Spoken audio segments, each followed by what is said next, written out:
दास नात रिश्तेदार क्यों ना हो, लेकिन एक रात कोई घर में मट्टी रखने के लिए तैयार नहीं होते।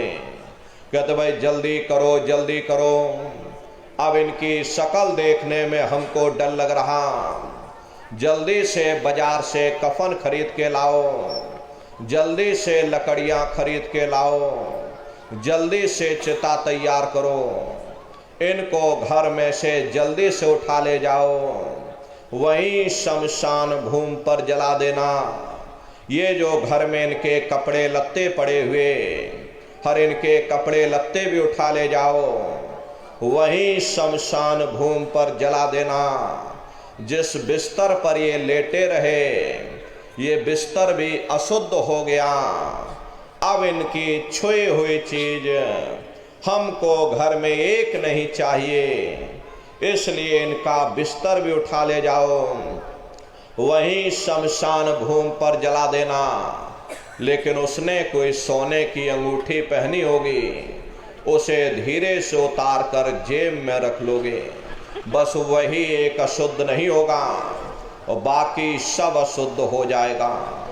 हरे महात्मा कहते हैं कि भाई कुटुंब परिवार मतलब का बिना धन पास नहीं जाए। ये रिश्ते नातेदार, ये कुटुंब परिवार वाले, ये सब स्वार्थ के संगी साथी। हरे प्रेमी भाई बहनों, आज तुम्हारी जेब में पैसा है तो सब जैसे तैसे तुमसे रिश्तेदारियां कायम कर लेंगे।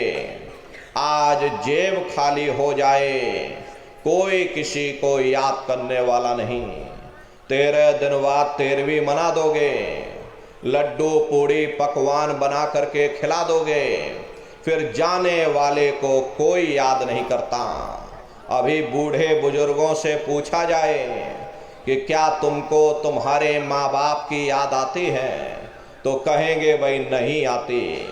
अरे क्यों नहीं आती?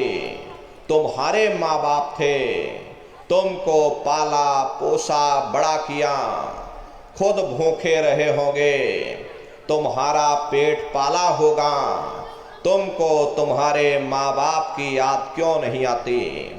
क्योंकि तुम्हारे सामने तुम्हारे लड़के बच्चे हो गए, तुम्हारे नाती पोता पंती और संती हो गए, इसलिए तुम अपने माँ बाप की यादों को भूल गए और नई यादों में बस गए। ऐसे ही प्रेमी भाई बहनों, एक दिन सब तुमको भी भूल जाएंगे, कोई किसी को याद करने वाला नहीं। ये कहानी तो शमशान भूमि पर समाप्त हो गई। उधर देखो क्या होता, तुम्हारी जीवात्मा को ले जा करके ऊपर धर्मराज की कचहरी में पेश कर दिया जाएगा। वहां पलक झपकते ही तुम्हारे अच्छे बुरे कर्मों का हिसाब किताब हो जाएगा। धर्मराज तुमको सजा सुना देंगे, ले जाओ इनको फलाने नरक में डाल दो, क्योंकि मैंने इनको मौका दिया था जब ये माँ के गर्भ में उल्टे लटके हुए थे। उस समय इन्होंने मुझसे प्रार्थना की थी कि हे मालिक, मुझे एक बार मौका दे दो, मुझे एक बार मनुष्य शरीर दे दो, हम भजन करेंगे, भक्ति करेंगे, हम अपनी जीवात्मा का कल्याण करेंगे। तो मैंने इनकी प्रार्थना स्वीकार कर ली और इनको मैंने मनुष्य शरीर दे दिया और कह करके भेजा था कि भाई ये मनुष्य शरीर ये किराए का मकान है, ये तुम्हारा अपना नहीं है। अगर ये तुम्हारा अपना होता तो हमेशा तुम्हारे पास रहता, ये तुम्हारा अपना नहीं, ये मैंने तुमको कुछ समय के लिए ये किराए का मकान दिया। हाँ, तुम अपनी जीवात्मा को मेरे किराए के मकान में बैठा करके और मालिक की भक्ति करके अपनी जीवात्मा का कल्याण करा लेना। मैंने कुछ समय के लिए तुम सबको ये किराए का मकान दिया है, जब समय पूरा होगा मैं अपने सिपाहियों को भेजूंगा, उस समय पर तुम मेरे मकान को खाली कर देना। लेकिन इतना ध्यान रखना कि जैसा साफ सुथरा मैंने तुमको ये किराए का मकान दिया, वैसा ही साफ सुथरा तुम मुझको वापस लौटाना। लेकिन इस किराए के मकान में बैठ करके इन्होंने अच्छे बुरे कर्म कर डाले। मेरे किराए के मकान को इन्होंने अपने कर्मों से गंदा कर दिया, इसलिए कर्मों की सजा इनको मिलेगी। ले जाओ इनको फलाने नरक में डाल दो। अरे महात्मा कभी झूठ नहीं बोलते। महात्माओं ने जब साधना किया, साधना करके जब ऊपर गए और ऊपर जा करके जब उन्होंने नरकों का हाल देखा, तो हमारी आपकी जानकारी के लिए उन्होंने धर्म ग्रंथों में लिख दिया कि लोह के खम्भ तपत के माही, और जहां जीव को ले चिपटाई वहां लोहे के खंबे अग्नि से धधक धधक कर लाल हो रहे। ऐसे खोटे जीवों को उन खंभों में चिपटाया जाता। जीव हाय हाय करके तड़फता है। तड़फ तड़फ जीव जुलम बुखारी, और तपत खम्भ दुखी उपजे भारी। असहनी वेदना होती, असहनी दुख दर्द होता। जीव वहां रोता चिल्लाता रहता। वहां कोई तुम्हारी पुकार सुनने वाला नहीं, कोई तुम्हारी दर्द भरी आवाज को सुनने वाला नहीं। हरे न नारियों, ये दुर्दशा क्यों हो गई? क्योंकि हम लोग मनमुखी हो गए, मन के कहे पर चलने लगे। मन के कहे पर चल करके अच्छे बुरे कर्म करने लगे। कर्मों का ये जखीरा अंबार के अंबार हमने अपने सिर पर लाद लिए। आज उन्हीं कर्मों का भोग पा रहे। हरे महात्मा कहते हैं कि भाई नर के अनेक और हैं, कहाँ लग कहूँ बखान। दुख भोगते यह जीव जो, जाने जो भोग समान। कहते भाई एक नरक नहीं, ऐसे वहां अनेकों अनेक नरक बने हुए।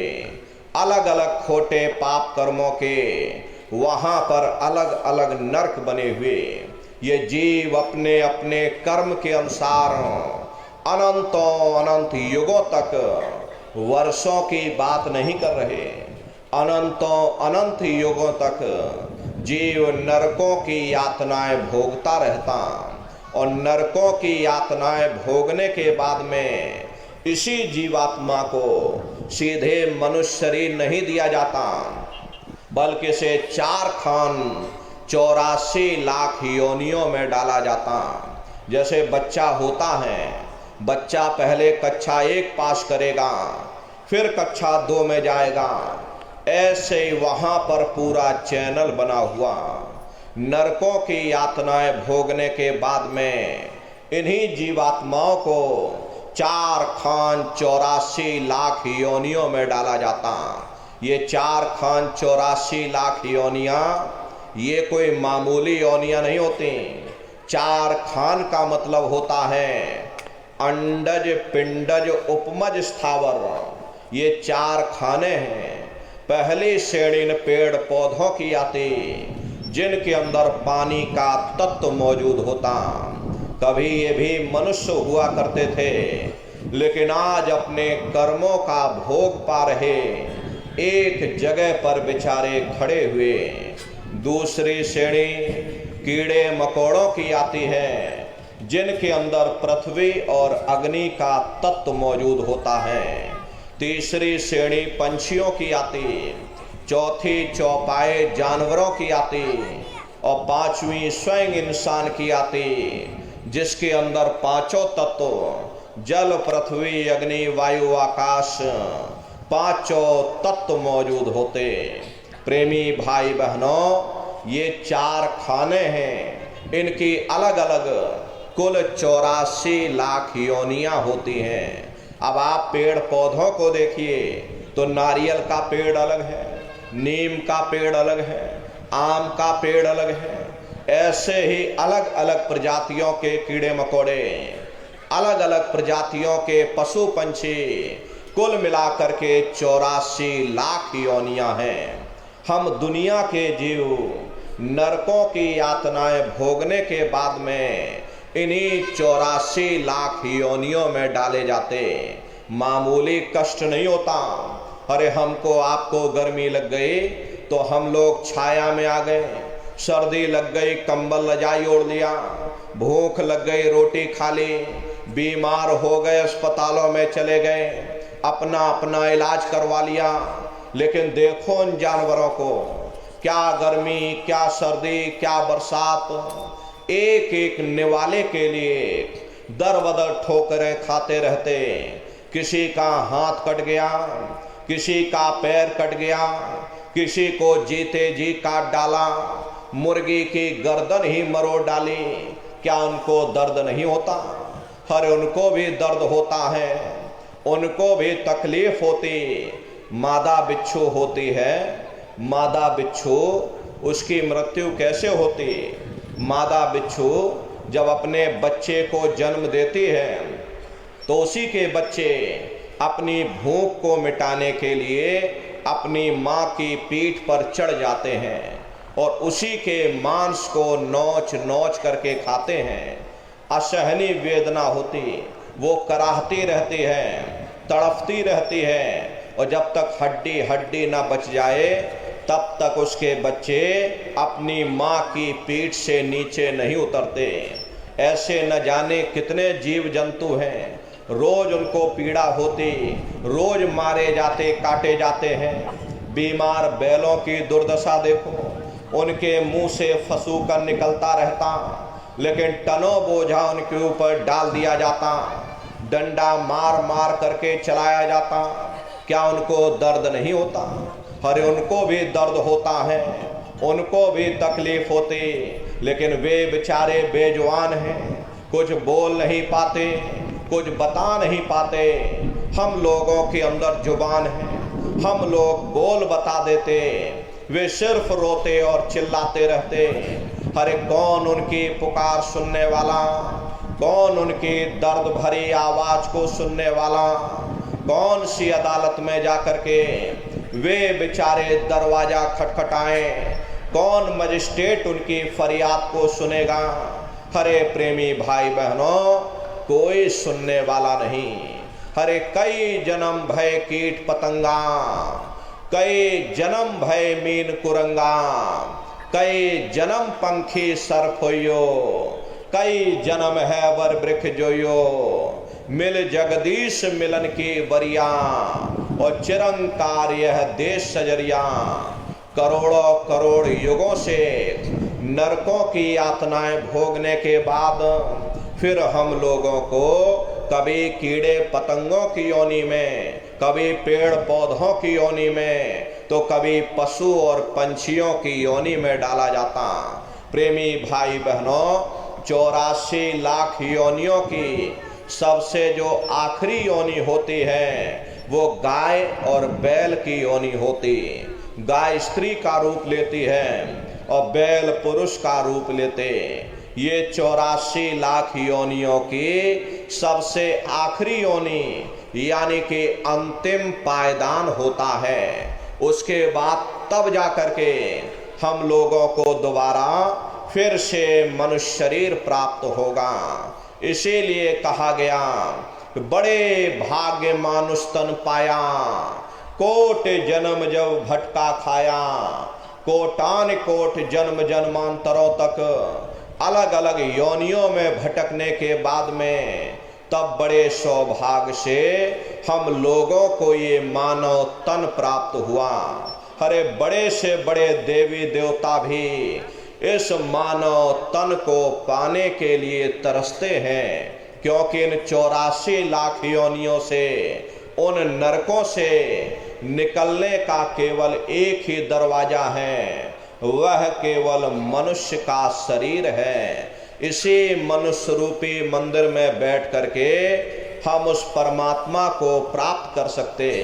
लेकिन हम जीवों का दुर्भाग्य है कि मनुष्य रूपी मंदिर में बैठ करके हम लोग अपने कीमती समय को और श्वासों की पूंजी को बर्बाद करते चले जा रहे। इस मनुष्य शरीर की अहमियत को नहीं समझ रहे कि किस उद्देश्य के लिए हमको ये मनुष्य शरीर मिला। जैसे किसी कुम्हार को हीरा मिल जाता है और उसे हीरे की परख नहीं होती, वो हीरे को गधे के गले में बांध देता। ठीक उसी प्रकार से ये मनुष्य शरीर उत्तम से उत्तम है, लेकिन इंसान इसकी कद्र नहीं करता। खाने पीने ऐशो इशरत में अपने समय को और श्वासों की पूंजी को बर्बाद करता चला जा रहा। महात्मा कहते हैं कि भाई ये मनुष्य शरीर तुमको बड़े सौभाग्य से प्राप्त हुआ, ये बार बार नहीं मिलने वाला। इसी उद्देश्य के लिए तुमको ये मानव तन मिला कि ताकि तुम जीते जी उस प्रभु की भक्ति करके अपनी जीवात्मा का कल्याण करा सको। इसीलिए इस पंच भौतिक शरीर को संतों महात्माओं ने सच्चा हरि मंदिर कहकर याद किया कि हरि मंदिर यह शरीर है और ज्ञान रतन प्रकट होए, ये असली हरि मंदिर है। जब भी वो परमात्मा मिलेगा इसी हरि मंदिर के अंदर मिलेगा। इसी पंच भौतिक शरीर को ईसा मसीह साहब ने टेम्पल ऑफ लिविंग गॉड यानी जिंदा ईश्वर का मंदिर कहा। इसी पंच भौतिक शरीर को गुरु नानक साहब ने नर नारायणी देह कहकर याद किया। ये वो देह है जिसमें नारायण स्वयं विराजमान है। इसी पंच भौतिक शरीर को मुसलमान फकीरों ने कुदरती काबा कहकर याद किया। ये असली कुदरती काबा है। खुदा का दीदार जब भी होगा इसी कुदरती काबे के अंदर जाकर होगा। बाहर से आज तक न कभी किसी को परमात्मा मिला, न भविष्य में कभी मिल सकता। परमात्मा जब भी मिलेगा तुम्हें तुम्हारे अंदर मिलेगा। यही कबीर साहब ने लिखा कि जो तिल माही तेल है, जो चकमक में आग, तेरा साईं तुझ में और जाग सके तो जाग। जिस तरह तिल में तेल होता, पत्थर में अग्नि होती, ठीक उसी तरह से वो मालिक हरेक के घट घट में, हरेक के वजूद के अंदर बैठा हुआ। यही आपकी धर्म पुस्तकों में भी लिखा कि अरे मोको का धोड़े रे बंदे, मैं तो तेरे पास में और ना तीरथ में ना मूरत में, मैं तो हूँ विश्वास में। ना मैं तीरथ में मिलूँगा, ना मैं मूरत में मिलूँगा, ना मैं ग्रंथों में मिलूँगा, ना मैं पोथियों में मिलूँगा, ना मैं किताबों में मिलूँगा। मैं जब भी मिलूँगा तो मैं तुम्हारे अंदर मिलूँगा। हरे प्रेमी भाई बहनों, अगर खाना बनाने की किताब सारे दिन बैठ करके आप पढ़ते रहोगे कि खाना ऐसे बनता है और खाना वैसे बनता है, तो कभी तुम्हारा पेट नहीं भर सकता। जब तक आप खाना बनाओगे नहीं, उसे खाओगे नहीं, कभी तुम्हारा पेट नहीं भर सकता। हम वेदों की निंदा नहीं करते, हम ग्रंथों की निंदा नहीं करते, हम गीता कुरान बाइबल की निंदा नहीं करते। हरे वेद शास्त्र गीता कुरान बाइबल कहते हैं कि भाई मनुष्य के अंदर अंड खंड ब्रह्मांड है, स्वयं वह परमात्मा इसके अंदर बैठा हुआ। चलो अंदर चलो, अंदर चल करके उस परमात्मा का दर्शन करो। प्रेमी भाई बहनों, अब सवाल ये उठता है कि आखिर हम अपने अंदर जा करके उस परमात्मा का दर्शन कैसे करेंगे। तो इसके लिए संतों महात्माओं ने केवल 3 साधन बताए। साधन 3 सार्युन वर्णे और साधन सब थोथे मान। इस कलयुग में उस मालिक को पाने के लिए संतों महात्माओं ने केवल 3 साधना बताई। पहला है सुमरन, दूसरा है ध्यान और तीसरा है भजन। सुमरन कहते उस मालिक को याद करना, ध्यान कहते हैं दृष्टि को एकाग्र करना, और भजन कहते हैं कान में उंगली डाल करके उस शब्द को सुनना, उस नाम को सुनना, उस आवाज को सुनना जो मालिक के घर से आवाज आ रही। प्रेमी भाई बहनों, ये सुरत शब्द नाम योग की साधना है। संतों का जो इतिहास रहा, संतों के इतिहास में सबसे पहले कबीर साहब आए, जिन्होंने सुरत शब्द नाम योग की साधना जारी की।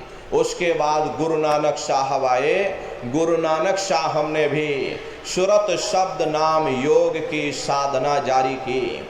उसके बाद और भी महात्मा आए, कबीर, नानक, दादू दरिया, भीखा, रविदास, पलटू, जगजीवन। चित्रकूट में आप चले जाइए, गोस्वामी जी महाराज जिन्होंने रामचरितमानस बनाई, उन्होंने भी सुरत शब्द नाम योग की साधना जारी की। आपके राजस्थान की धरती पर मीराबाई हुई, सहजोबाई हुई, उन्होंने भी उस मालिक को पाया, सुरत शब्द नाम योग की साधना करके पाया। प्रेमी भाई बहनों, ये सुरत शब्द नाम योग की साधना है। इस साधना की 3 क्रियाएं हैं। पहला सुमरन, दूसरा ध्यान, तीसरा भजन। तो कैसे आप लोग सुमरन करोगे, कैसे आप लोग ध्यान करोगे और कैसे आप लोग भजन करोगे, अच्छी तरह से समझिएगा और फिर घर पर जा करके करिएगा। तो सबसे पहले सुमरन कैसे किया जाएगा? सुमरन करने के लिए एक माला आप लोग ले लेना। ये देखो प्रेमी भाई बहनों, 108 दाने की ये माला है। अपने अपने घरों में बैठ करके बाहर से अपनी आंख को बंद कर देना, दोनों आंखों के मध्य भाग में अपने ध्यान को एकाग्र करके मन ही मन, अंदर ही अंदर, दाने दाने पर जय गुरुदेव नाम का उच्चारण करिएगा। हर दाने पर जय गुरुदेव नाम, जय गुरुदेव, जय गुरुदेव, जय गुरुदेव, जय गुरुदेव, कुल 108 बार करिएगा। दोबारा इसी जगह फिर वापस आ जाओगे जब आप जय गुरुदेव नाम का उच्चारण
घंटे शंख की आवाज 24 घंटे गूंज रही है। उसी घंटे शंख की आवाज को महात्माओं ने शब्द कहा।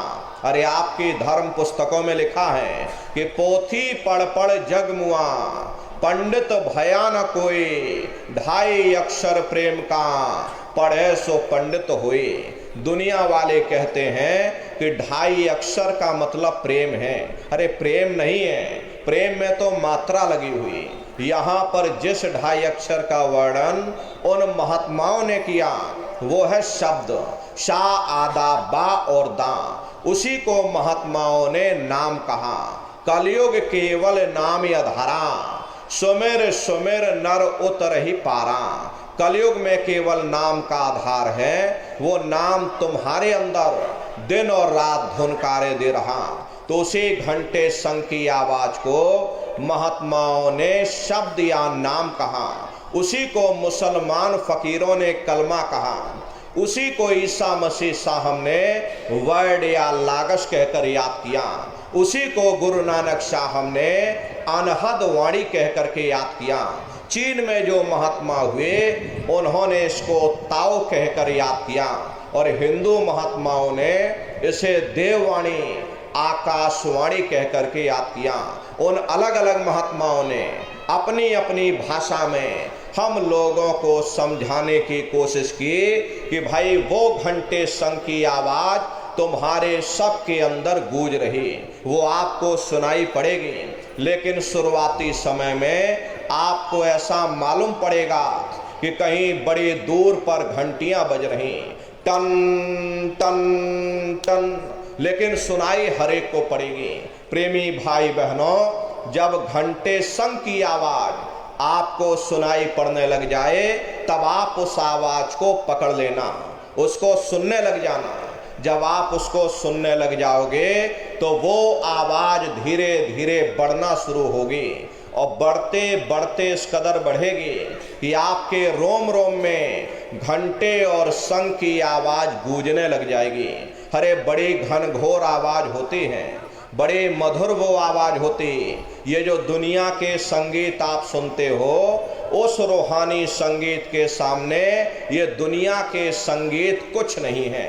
जब आप उस रूहानी संगीत को सुनोगे इतना भारी आनंद आपके ऊपर छा जाएगा, इतनी खुशी आपको होगी, इतना आनंद आपके ऊपर छा जाएगा, ऐसा नशा आपके ऊपर चढ़ जाएगा कि आप सारी दुनिया को भूल जाओगे। हरे प्रेमी भाई बहनों, शंकर भगवान को वही नशा चढ़ा था। शंकर भगवान कोई गांजा भांग नहीं पीते थे। ये तो हमने आपने शंकर भगवान को बदनाम कर दिया कि शंकर भगवान गांजा भांग पीते थे, चलो हम भी गांजा भांग पिएंगे। लेकिन नर नारियों, शंकर भगवान ने कभी गांजा भांग नहीं पिया। शंकर भगवान जिस नशे में लीन रहते थे वो नाम का नशा था, वो ध्यान का नशा था, वो भक्ति का नशा था। जब आप उस आवाज को सुनोगे तो आपको भी वो नशा चढ़ जाएगा, क्योंकि उस आवाज में चुंबक है। जब आप उस आवाज को सुनोगे तो वो आवाज आपको अपनी ओर खींचेगी और जब खिंचाव होगा तो जीवात्मा का फैला हुआ प्रकाश 9 द्वारों से सिमटने लगेगा। अब ये 9 द्वार कौन कौन से हैं? देखो प्रेमी भाई बहनों, अच्छी तरह समझिएगा, ये बहुत बड़ा विज्ञान है। दुनिया का विज्ञान जब समाप्त हो जाएगा तो ये विज्ञान प्रारंभ होगा। तो 9 दरवाजे कौन कौन से हैं? 2 आंख, 2 कान, 2 नाक के सुराख, 1 मुंह और 2 मलमूत्र का रास्ता। ये शरीर के 9 दरवाजे हैं। सबसे पहला दरवाजा गुदा चक्र आता है। गुदा चक्र में गणेश जी वास करते हैं। गणेश जी वहाँ के मालिक हैं। ये 4 दल का कवल है। यहाँ पर पृथ्वी तत्व पाया जाता, उसके ऊपर इंद्रिय चक्र आता। इंद्रिय चक्र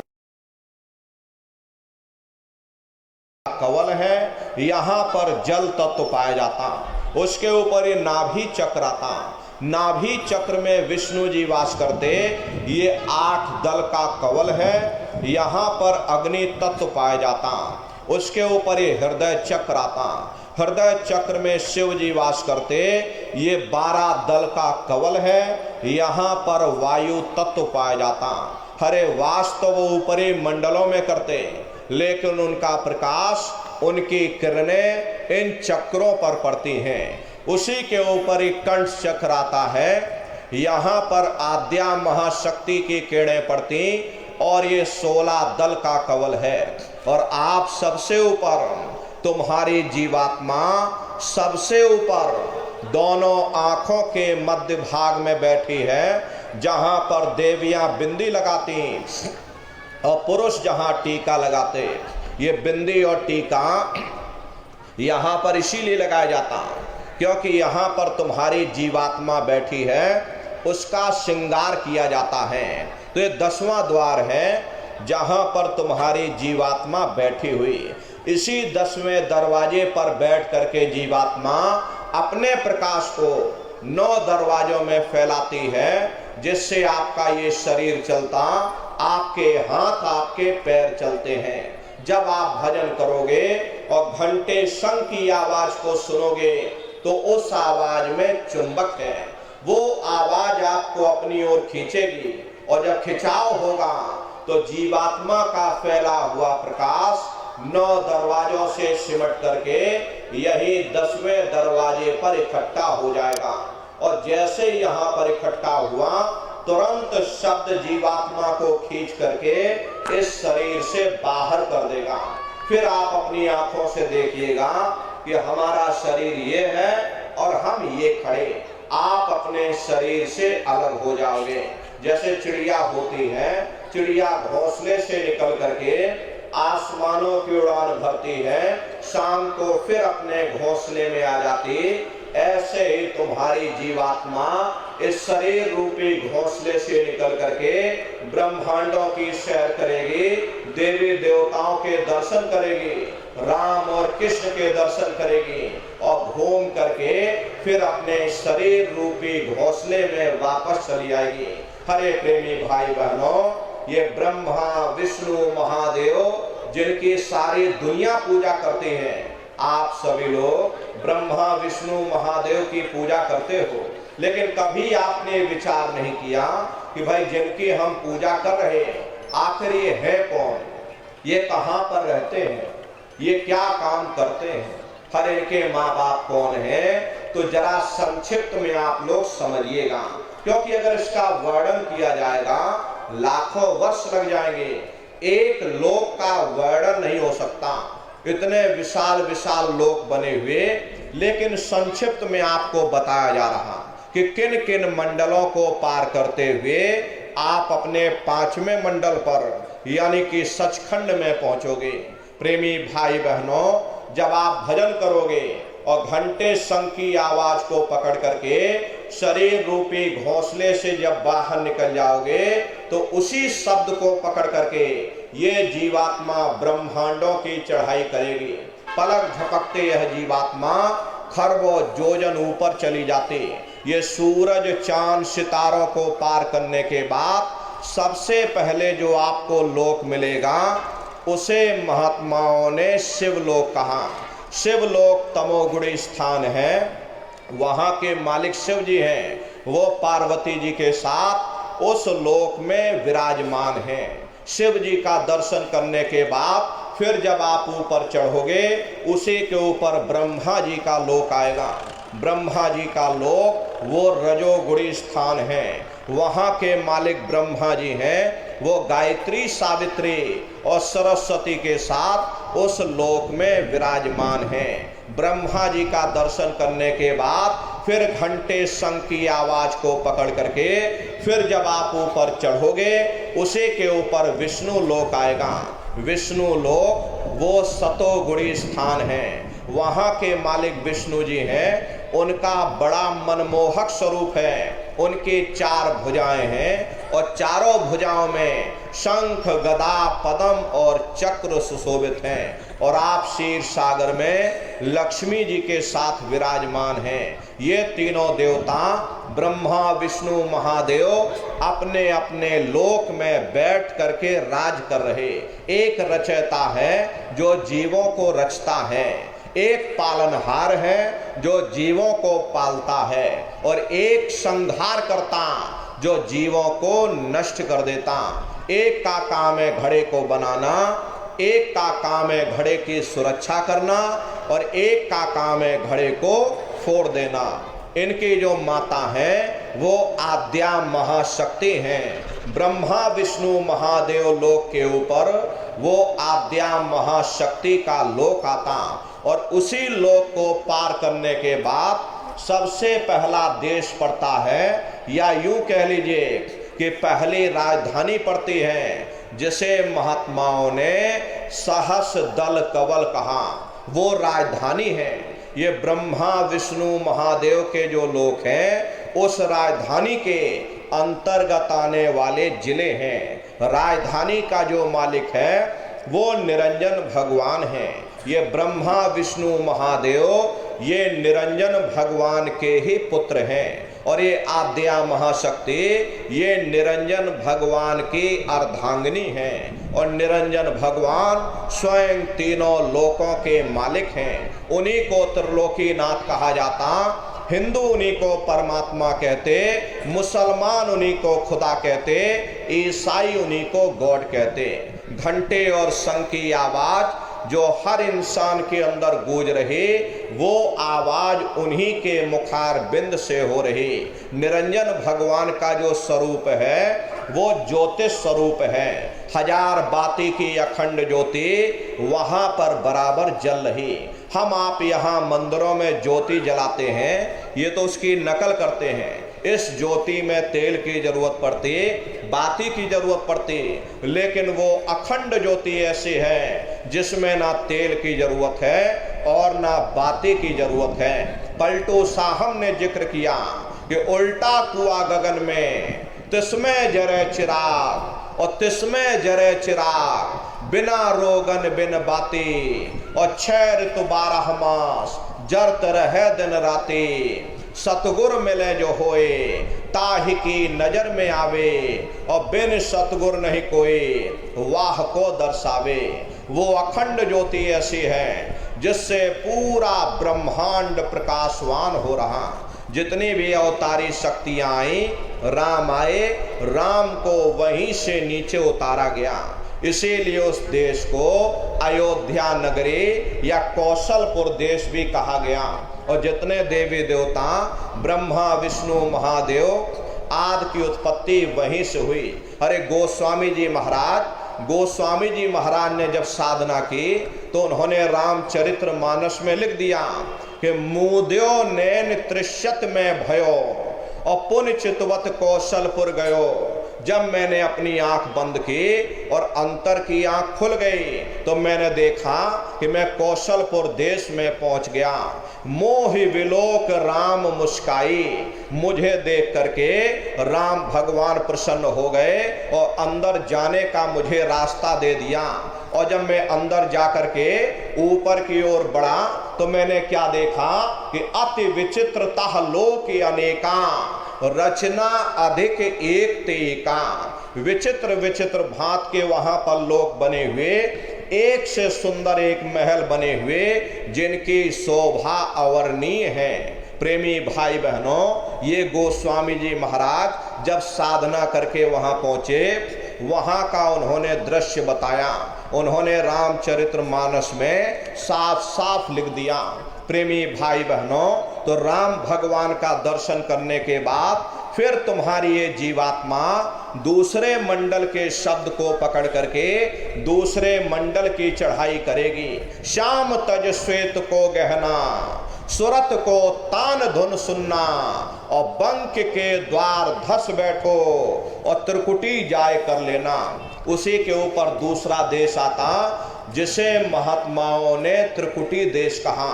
वहां के जो मालिक हैं वो ब्रह्म है।